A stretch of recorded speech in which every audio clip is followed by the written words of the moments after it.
Okay. I also heard that. And okay, let me go back. There are three kinds of audits done, right? There's the financial statement audit, there's the compliance audit, there's the performance audit. We are only on the financial statement audit. The annual audit report of 2024 given by the Commission on Audit focused on financial statements. And in financial statement audit, there are only two kinds of audit reports that will come out. Only two kinds of opinions. That's the unmodified audit opinion and the modified audit opinion.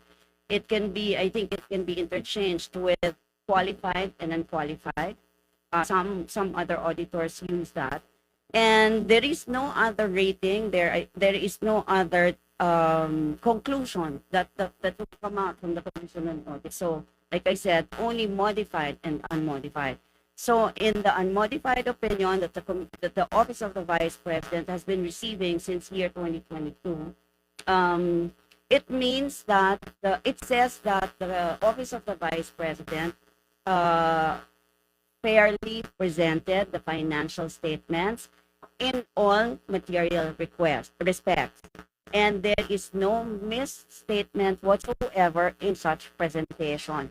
In Tagalog, ang sabi po ng Commission on Audit ay maayos na nailahat ang financial statements, maayos na naipresenta sa Commission on Audit, at wala, in all respects, sa lahat ng anggulo ng financial statements, at wala po silang nakitang material misstatement. Ibig sabihin po, ang Tagalog ng misstatement, maling pagkakasulat or maling data or maling information na naibigay. So, however way anyone will make a conclusion on that statement given by the Commission on Audit, iisa lang po pa rin ang ibig sabihin, na wala pong mali, walang misstatement na binigay, tama ang pagpresenta ng financial statement na supported by all the documents that we submit. It's 2024 accomplishment report that showcases its accomplishments and successful endeavors that were started since Vice President Sara Duterte took office in July 2022. Our mission is to deliver public service that is accessible and responsive for the good of all Filipinos, especially the unserved and the underserved. And we're happy to give you some hard copies of the 2024 accomplishment report in the form of a coffee table, but it's like a coffee table book, but we also have a digital copy that you can access any time of the day or night in any mobile device, a computer, or any other technical devices that you have. You will see here in the accomplishment report among the programs of the Office of the Vice President that has successfully catered to 2,416,899 passengers since the program was launched on August 3, 2022. And it is called Libing Sakai. As of December 31, 2024, this program has already served 1,025,275 passengers. And so we have now 2,416,899 as of today.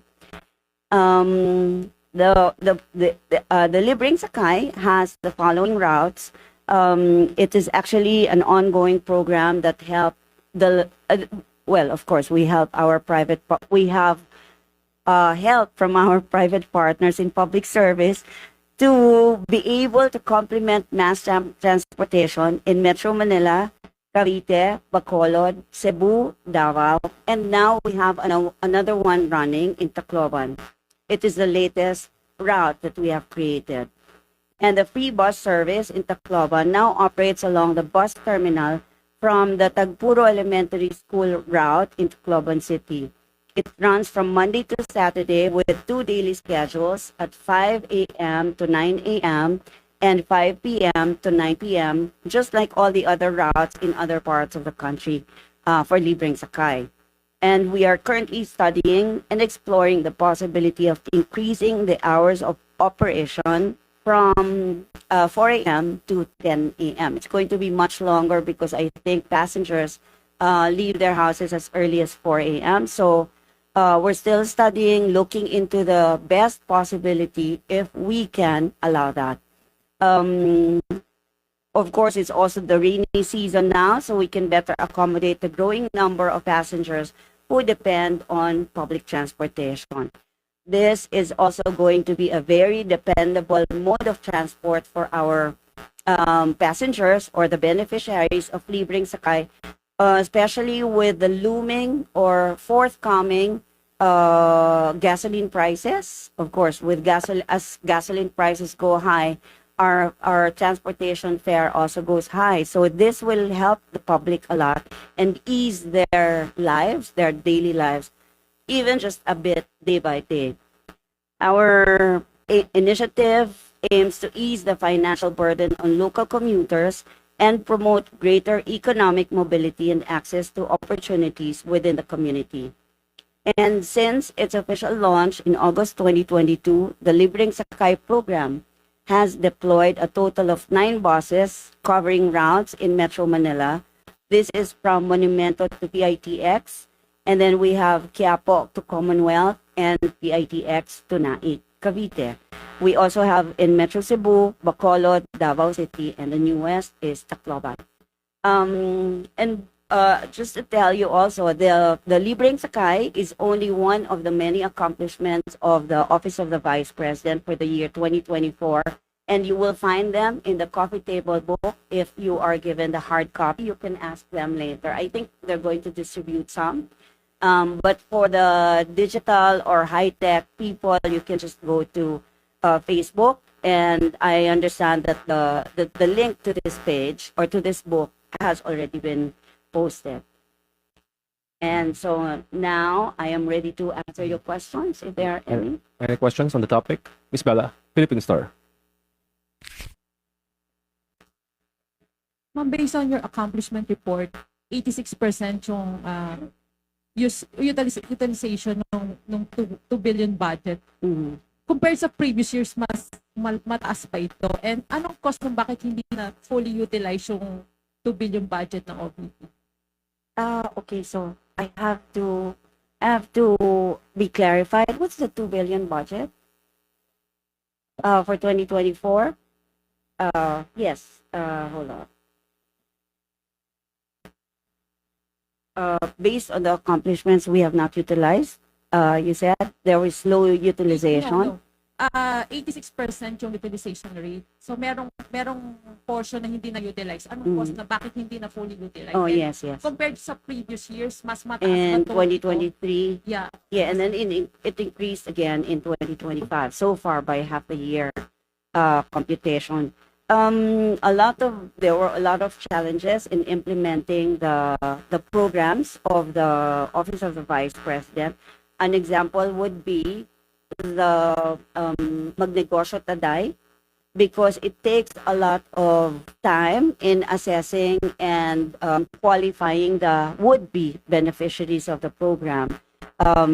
Also, the documentations for the businesses were strictly studied and evaluated by the Office of the Vice President according to the manual of operations that we have. Because for each program in the OVP, it has its own manual of operations to make sure that everything is clearly and effectively done by the book. We follow instructions based on the manual of operations, and the portion of the fund that was not utilized was due to the fact that we were not able to release all the money, release everything for the projects because of some additional requirements that were necessary. And then, ma'am, based on your budget for each year, hindi nakasama yung medical assistance and burial. So, meron po ba tayong data kung ilan yung lumalapit sa OVP na although mat-term na rejected, So, anong ginagawa natin sa mga reject, yung mga nire-reject natin na nag-apply ng medical and burial? And before, sabi ni, although hindi pa ako nagpo-cover nun, may statement si VP na ang sabi niya may difficulty daw o may yung pag nag-access ng tulong sa DSWD. Ganun pa rin ba yung nararanasan ng OVP ngayon na hindi na-acknowledge yung mga nire-refer sa DSWD ng OVP? Okay, sorry, can we go back to your first question, please? Yung data po kung gaano pa karami yung lumalapit sa OVP for medical and burial ano assistance? ginagawa niyo sa kanila? Kung ganito nga na wala tayong budget. Yes, that's true. We do not have budget for medical and burial assistance for 2024 and 2025. I mean, for this year, yes, 2025. So whatever materials were left last year for this program, we use them this year, like the wheelchairs that have been procured last year but were not given out. So we use them this year and other resources as well. And since there is no budget, we only make use of what was left, what resources were left last year. So we can still continue to provide this even without funding. We also continue to give janaza kits if we have them, and other materials that we have used before in the past, but we still have some pieces left or some stocks left that we give out this year. Yung pag-i-endorse sa DSWD, may difficulty pa rin ba? As much as possible, we try to solve the issues ourselves in the office of the Vice President. Yes, because we find it difficult, although things get better anyway. We would still need their support later on, but if it gets very difficult for us to get the assistance or support from the Department of Social Welfare, we make use of what we have in the Office of the Vice President. May instance ba, ma'am, na nire-reject or nagiging, yung issue ng pagiging OVP, nagiging, para i-reject ng DSWD? Kasi ganun na sinasabi before ng OVP na, Yeah.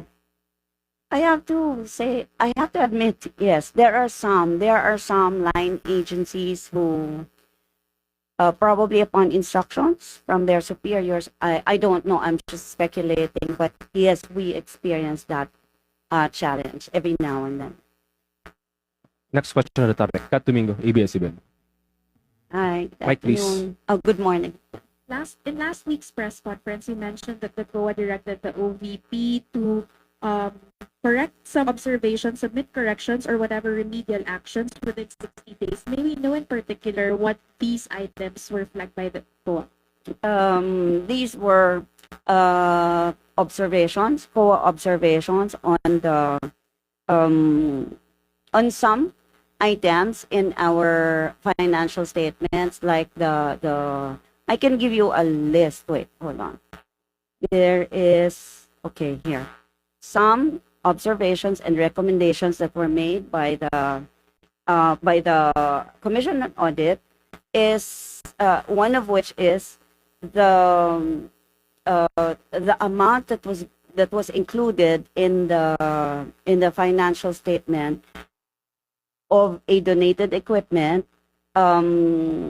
was not the amount that was included there was not the amount that was already the appreciated cost. There is, of course, a deduction of appreciation in the cost of equipment, but in the contract, in the deed of donation, the amount that was included is the amount of purchase of that equipment. And of course, it was already used when it was donated to the Office of the Vice President. So we just missed saying or stating the value of the equipment at the time that we accepted it. So if for one particular equipment, the purchase value was at 3.824 million, but the depreciated cost was no longer included. And that is what that's one item that we are also submitting for action. And when action is done, we're going to submit the report to the Commission on Audit. We were given 60 days, I understand, to do this. Now, do you have a rough figure as to how many items were flagged by the TOA in the 2024 budget? There are only a few. Okay. Also on the manual of operations where we limit, where the Office of the Vice President limited itself as to time, as to the prescription table, as to when the project will be completed. That is one, so that the Commission on Audit recommended that we ensure the feasibility and viability of the project proposal and also revisit the manual of operations so we can ease it up a little bit and then so be able to comply with what is stated in the manual of operations. Last question from my end. What were the TOA recommendations as to how the OVP can actually improve its absorptive capacity from 86% to a higher number? I have not come across, maybe you can tell me where to find it. I have not come across that recommendation from the Commission on Audit on our absorptive capacity. And as a matter of fact, if we talk about if we talk about utilization, maybe we can get the details. Nicole, can you ask RLS please for utilization 2024 and 2025? Thank you. We'll get back to you, Kat. Next question, Marisol Abdurrahman, GMA News. Yes. Mike, please. Mike, please. Mike, please. Mike. Mike. Since vpsara assume po, kahit na nag-i-increase naman po ang utilization system for the past. Yes, that's right. Sorry ma'am, just in case you have the figure, ma'am, may we know po that started with a percent po. Wait. I will find it. Utilization I have the utilization for 2024 and 2025. Okay. For 2024, we have utilization rate of 85.55%. And then for 2025, as of this is I think as of June 2025, our utilization rate is at 34%. So we're going to increase this some more. Like I said, a lot of challenges internally in the Office of the Vice President, and we understand that we need to speed up utilizing the funds, but we also do not want to carelessly utilize the funds. So we are being very careful so as not to open any issue that may be thrown against us. Okay, next question. Okay. Next question, Fred. I'm sorry. Yeah, kasi I was asking earlier about the recommendations of TOA is to improve the Mm. utilization. Effort po ng OVP, ma'am. Ano po yung ginagawa natin para at least i-increase po? Yes. We're just being careful. But we intend to use up the entire budget that is allotted to us for 2025. We're already on the 34% utilization rate, but we still have time, and we're going to speed up our the action on all our programs. Next question, Fred Mendoza, Manila Times. Ma'am, good morning. Good morning po, ma'am. Kasi may mga lawmakers po kasi parang nagkaroon daw po ng unmodified opinion sa agency of the OVP, doesn't mean daw po na-install po yung record. Ano po yung comment po doon sa mga sinabi? While the OVP had its unmodified opinion, hindi naman daw siya technically malinis or technically fair yung para lang po maliwanag sa ating document. Kasi naguguluhan po yata yung kaumbayan natin yung ating mga public kasi pag sinabi din may sinasabi ng modified opinion tapos biglang may mga nag-comment na hindi naman pala na comment naman sa opinion. So pakiklaro na lang po natin para Okay. I also heard that. And okay, let me go back. There are three kinds of audits done, right? There's the financial statement audit, there's the compliance audit, there's the performance audit. We are only on the financial statement audit. The annual audit report of 2024 given by the Commission on Audit focused on financial statements. And in financial statement audit, there are only two kinds of audit reports that will come out. Only two kinds of opinions. That's the unmodified audit opinion and the modified audit opinion. It can be, I think it can be interchanged with qualified and unqualified. Some other auditors use that. And there is no other rating, there is no other conclusion that will come out from the Commission on Audit. So, like I said, only modified and unmodified. So, in the unmodified opinion that the Office of the Vice President has been receiving since year 2022, it means that it says that the Office of the Vice President fairly presented the financial statements in all material respects. And there is no misstatement whatsoever in such presentation. In Tagalog, ang sabi po ng Commission on Audit ay maayos na nailahat ang financial statements, maayos na naipresenta sa Commission on Audit, at wala, in all respects, sa lahat ng anggulo ng financial statements, at wala po silang nakitang material misstatement. Ibig sabihin po, ang Tagalog ng misstatement, maling pagkakasulat or maling data or maling information na naibigay. So, however way anyone will make a conclusion on that statement given by the Commission on Audit, iisa lang po pa rin ang ibig sabihin, na wala pong mali, walang misstatement na binigay, tama ang pagpresenta ng financial statement na supported by all the documents that we submitted. Okay. Any other Thank you. questions on the topic? Kayo muna, Antonio. Available to you. Good morning, Spokes. May we ask about the LGUs, how receptive they are to the OVP programs? For example, ma'am, yung implementation of the free ride program in Tacloban. Mhm. We all know that Tacloban is the legal bailiwick of House Speaker Ruth. Yes, yes. Thank you for that question. Oh, well, of course, there will be times that some people will oppose what we say or what we do. We cannot please everybody, but in Tacloban in particular, the Office of the Vice President really needs to provide the help because we have been consistently asked, and the service that we provide is really needed by the public. Kung kaya pong ibigay ng local government unit, okay din, gagawin din nila. But the thing is, naghihingi ang mga tao sa Office of the Vice President. And we see the need as well. Ang sinaserbisyo po natin na tao doon sa Tacloban are those that were displaced or relocated during the time of Yolanda. From the Yolanda episode, ito yung mga tao na nilipat kung saan-saan, and then far from the city or far from the downtown. Kaya yun yung sinisilbihan. So from the resettlement site or the relocation site to the downtown and back.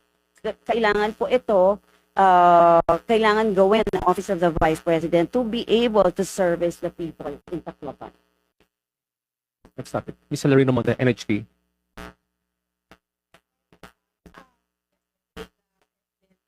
The 6.9 budget for next year, how optimistic are you that the proposed budget of the OVP, which is, I think, more than 900 billion, will be approved by Congress? Oh yes, the Department of Budget and Management approved or recommended to the House of Representatives and the Senate the amount of 903 million pesos for the year 2026. We cannot say if we're sure, or we cannot say also if we're not sure, so we leave it to Congress and we just pray that they grant that budget. Then personally attend the budget, will you just in case attend the budget? You mean the vice president? Yeah, that. Okay, the vice president.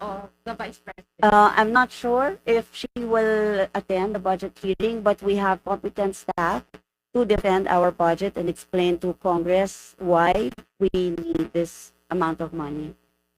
Sorry, where's the vice president right now? And I believe she will be going abroad again. So what will be the agenda of her trip? The vice president, as far as I know, left the country to visit her father in the Hague in the Netherlands. But during the SONA, she said that she'll be in another country. Yes, she will be. She has invitations from different OFW organizations in some areas in the world, and I understand that on the day of the SONA is the day that she arrives from this trip. Okay. Next question, Jason Rubrico. SMNI. Mike, please. Last 2 questions.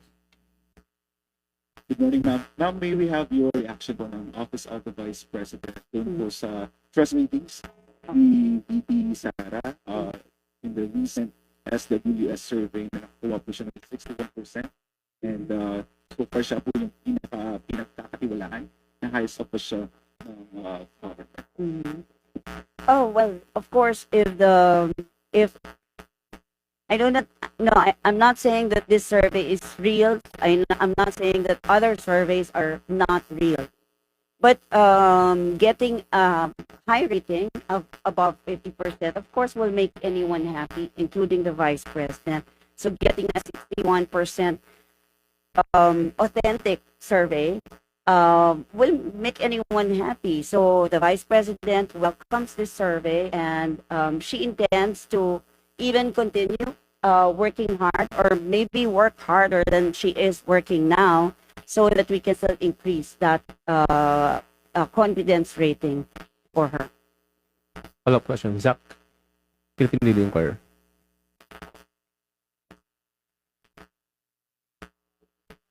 Mike. There's this SWS survey where it's inactive with a majority of Filipinos, or 66% believe that Vice President Duterte should face the impeachment court to formally address charges. Okay. Of course, the vice president will the vice president is ready. She's been saying that, and she's eager to be able to present her case or her evidence in the impeachment court, so that once and for all doubts cast on her will go away, and that's what she wants. But there are legal strategies, there are legal remedies that any lawyer can take. So in this case, the lawyers of the vice president are taking legal remedies, legal strategies that are allowable in our system. So we'll wait. The vice president will just wait for whatever decision the Supreme Court issues on this one, and should the impeachment trial go as planned, the vice president is prepared. Okay. Last question, Marisol Abdurman. Question natin, VP, pero kung tutusin naman daw, bakit hahanapan trabaho ang VP? Ano ba ang mandato ng Vice President nang naayon sa batas? What's the mandate of the Vice President? The mandate of the vice president is the same as the mandate of the president. Lahat po ng nakalagay sa constitution na trabaho ng presidente, ganun din po ang trabaho ng vice president. She is technically the assistant, or when the president is absent, she takes over because she's the vice president. May nagsasabi mo na spare time lang ang VP. So, what do you have to say?